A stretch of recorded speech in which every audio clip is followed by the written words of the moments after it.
Hello everyone, welcome to beat the street. तो आज हम बात करने वाले हैं HCL क्वार्टर 3 के बारे में। HCL क्वार्टर 3 के रिजल्ट्स आ चुके हैं। इस वीडियो में हम आपको मैनेजमेंट कमेंट्स, क्वार्टर 3 के हाइलाइट्स, टारगेट प्राइस और बाकी सब बातों के बारे में बताएंगे। जो हमारे चैनल पे पहली बार आ रहे हैं वो हमारे चैनल को जरूर सब्सक्राइब कर लीजिए और बेल आइकन को दबा लीजिए। सीधे हम बात करते हैं हाइलाइट्स के बारे में। इस वीडियो में हम सबसे पहले आपको क्वार्टर 2 से कंपेयर करके बताते हैं कि रिजल्ट्स कैसे रहे। अगर आप देखेंगे तो ओवरऑल हर फ्रंट पे यहाँ पे रिजल्ट ने एस्टिमेट्स को बीट किया है। अगर आप देखेंगे तो इनका प्रॉफिट 3982 करोड़ रुपीस रहा, वर्सेस अगर आप देखेंगे क्वार्टर 2 में 3100 करोड़ का लगभग प्रॉफिट था, जो कि 26% बढ़ के यहाँ पे दिख रहा है। अगर रेवेन्यू की बात करते हैं, 19,300 करोड़ का रेवेन्यू है, जो कि 3.8% बढ़ा है क्वार्टर 2 के कंपैरिजन में। इबिट की बात करते हैं तो 4,400 करोड़ के लगभग का यहाँ पे इबिट रहा है, जो कि पिछले क्वार्टर में 4,000 के करीब था। लगभग 10% का इजाफा हुआ है। मार्जिन्स की बात करते हैं, जो कि मैं हर बार बताता आया हूँ कि मार्जिन्स बहुत इंपॉर्टेंट फैक्टर होता है जिसे ट्रैक करना चाहिए। मार्जिन्स यहाँ पे 130 बीपीएस लगभग 1.3% से बढ़े हैं 22.9% से। अगर हम एस्टिमेट्स की बात करते हैं जो इस क्वार्टर के लिए थे ब्रोकरेज और एनालिस्ट के, अगर एस्टिमेट्स देखें तो 3200 करोड़ का एस्टिमेट था, लेकिन एस्टिमेट से वर्सेस अगर देखते हैं तो 24% ज़्यादा प्रॉफिट आया है। वहीं पे रेवेन्यू एक बार अगर आप कहेंगे तो बिल्कुल वैसा ही है जैसा एक्सपेक्टेशन माना गया था, थोड़ा 1% ज़्यादा है। और अगर इबिट की बात करते हैं तो 9% यहाँ पे एक्सपेक्टेशन से ज़्यादा आया है। और अगर हम यहाँ पे मार्जिन्स की बात करते हैं तो 1.7% यहाँ पे मार्जिन्स हायर है। कंपनी ने इसी के साथ 4 रुपये का अपना डिविडेंड अनाउंस किया है, इंटरिम डिविडेंड। इसकी रिकॉर्ड डेट 23 जनवरी 2021 है। सबसे पहले अब हम बात करते हैं रेवेन्यू ग्रोथ गाइडेंस और मैनेजमेंट आउटलुक पे। रेवेन्यू ग्रोथ गाइडेंस यहाँ पे जो रही है वो करीबन 2 से 3% रखी है मैनेजमेंट ने फॉर द रिमेनिंग FY21, जो कि पिछले क्वार्टर में 1 से 2% की गाइडेंस थी। वहीं पे मार्जिन्स को लेके जो गाइडेंस है वो कंपनी की 21 से 23% रही है, जो कि पहले जो गाइडेंस थी वो लगभग 20 से 21% थी। तो अगर आप देखेंगे तो रेवेन्यू और मार्जिन गाइडेंस में कंपनी ने 1% यहाँ पे बढ़ाया है। उसी के साथ अगर मैनेजमेंट की बात करते हैं तो मैनेजमेंट ने क्या कहा है पहले मैं आपको पढ़ के बता देता हूँ, फिर मैं समझा भी दूंगा।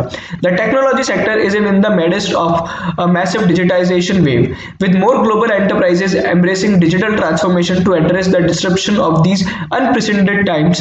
Technology has been a key enabler during the pandemic, and as we stand at the cusp of the next phase of technological innovation, it is vital that we draw inspiration from each other's strength and offer back our own to create a positive impact. Basically Shiv Nadar ji, जो कि chief strategy officer है HCL technologies के, उन्होंने कहा कि technology का यहाँ पे बहुत ही शानदार तेजी से यहाँ पे बढ़ोतरी हो रही है।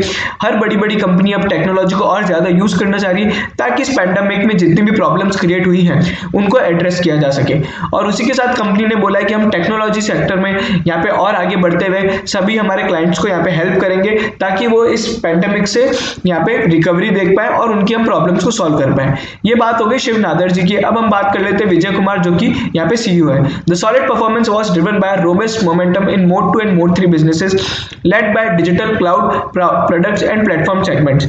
Our result reflect the success of the strategic investments we have made over the years, including unique ecosystem constructs with all cloud hyperclares, organic and inorganic investments in broad-based IP and platforms portfolio, and an enterprise digital transformation value proposition that is truly integrated and differentiated. Basically company के CEO का कहना है कि digital cloud और बाकी सब services से यहाँ पे मेजर उन्हें बूस्ट मिला है और उन्होंने जितने इन सेगमेंट्स में यहाँ पे इन्वेस्टमेंट किए थे उनका यहाँ पे उन्हें रिटर्न देखते हुए यहाँ पे देखने को मिल रहा है। मैं आपको बताना चाहूँगा कंपनी ने हाल ही कुछ ही टाइम पहले एक कंपनी खरीदी थी ऑस्ट्रेलिया की, जो कि IT कंपनी जिसका नाम है DWS। तो उस कारण भी यहाँ पे कंपनी को यहाँ पे ग्रोथ देखने को मिलने वाली है क्वार्टर 4 के अंदर। तो ये रहा हमारी। अब हम हमारे ओपिनियन के बारे में जान लेते हैं। देखिए यहाँ पे अगर आप देखेंगे तो रिजल्ट्स ने हर सेगमेंट पे, हर यहाँ पे पैरामीटर पे बीट किया है, लेकिन अगर आप देखेंगे तो स्टॉक यहाँ पे नीचे गिरता हुआ जा रहा है। देखिए इसके पीछे जो इसके पीछे रीजन है वो ये है कि TCS के जो रिजल्ट थे वो काफी शानदार थे और TCS ने सबसे पहले रिजल्ट पब्लिश किए थे। इस कारण सारे IT स्टॉक्स में बहुत तेजी देखने को मिली थी, 4 से 5% सभी स्टॉक बढ़े थे। और उसी के बाद इन्फोसिस और विप्रो के रिजल्ट आते हैं। तो उनमें प्रॉफिट बुकिंग देखने को मिली क्योंकि वो रैली ऑलरेडी आ चुकी थी। ये जो शानदार प्रॉफिट है ये ऑलरेडी स्टॉक में प्राइस हो चुका था, स्टॉक मार्केट ने ऑलरेडी काउंट कर लिया था जैसे ही टीसीएस के रिजल्ट आए थे। और जैसे ही अब रिजल्ट आ गए तो जिन लोगों ने रिजल्ट मोमेंटम को देख के ट्रेडिंग के लिहाज से खरीदे थे वो अब बेच रहे हैं। तो इस कारण से यहाँ पे आपको प्राइस में डाउनफॉल दिखेगा और हो सकता है कि अभी ये एक नियर टर्म में इसी लेवल पे ट्रेड करे या थोड़ा और डाउन जाए, क्योंकि इतनी शानदार रैली के बाद थोड़ी बहुत प्रॉफिट बुकिंग होती है। ब्रोकरेज की अगर हम बात करते हैं तो सभी ब्रोकरेजेस हर आईटी स्टॉक पे बुलिश है। देखिए क्योंकि आईटी स्टॉक्स का तो अभी और ग्रोथ देखने को मिलने वाला है। क्यों? क्योंकि अभी जैसे जैसे पैंडेमिक से रिकवरी आएगी, लेकिन जरूरी नहीं है कि लोग बाग जो डिजिटल और आईटी सर्विसेज का यूजेज कम कर देंगे, वो बल्कि और ज्यादा इन्वेस्टमेंट करेंगे ताकि वो ओवरऑल यहाँ पे एक स्ट्रॉन्ग ग्रोथ देख सके। तो हमारा यही मानना है कि पैंडेमिक के कम होने से कभी भी आईटी सर्विसेज का यूजेज कम नहीं होगा। एक बार आपने कोई आईटी सर्विस ले ली है तो आपको वो अब बार बार लेनी पड़ेगी क्योंकि आप उसके अधीन हो जाते हैं। तो इसी कारण से यहाँ पे आईटी सर्विसेज और आईटी यूजेज और डिजिटल ट्रांसफॉर्मेशन में और इनोवेशन में आपको और ग्रोथ देखने को मिलने वाली है। ओवरऑल हमारा पूरा आईटी सेक्टर पे बहुत ही पॉजिटिव व्यू है।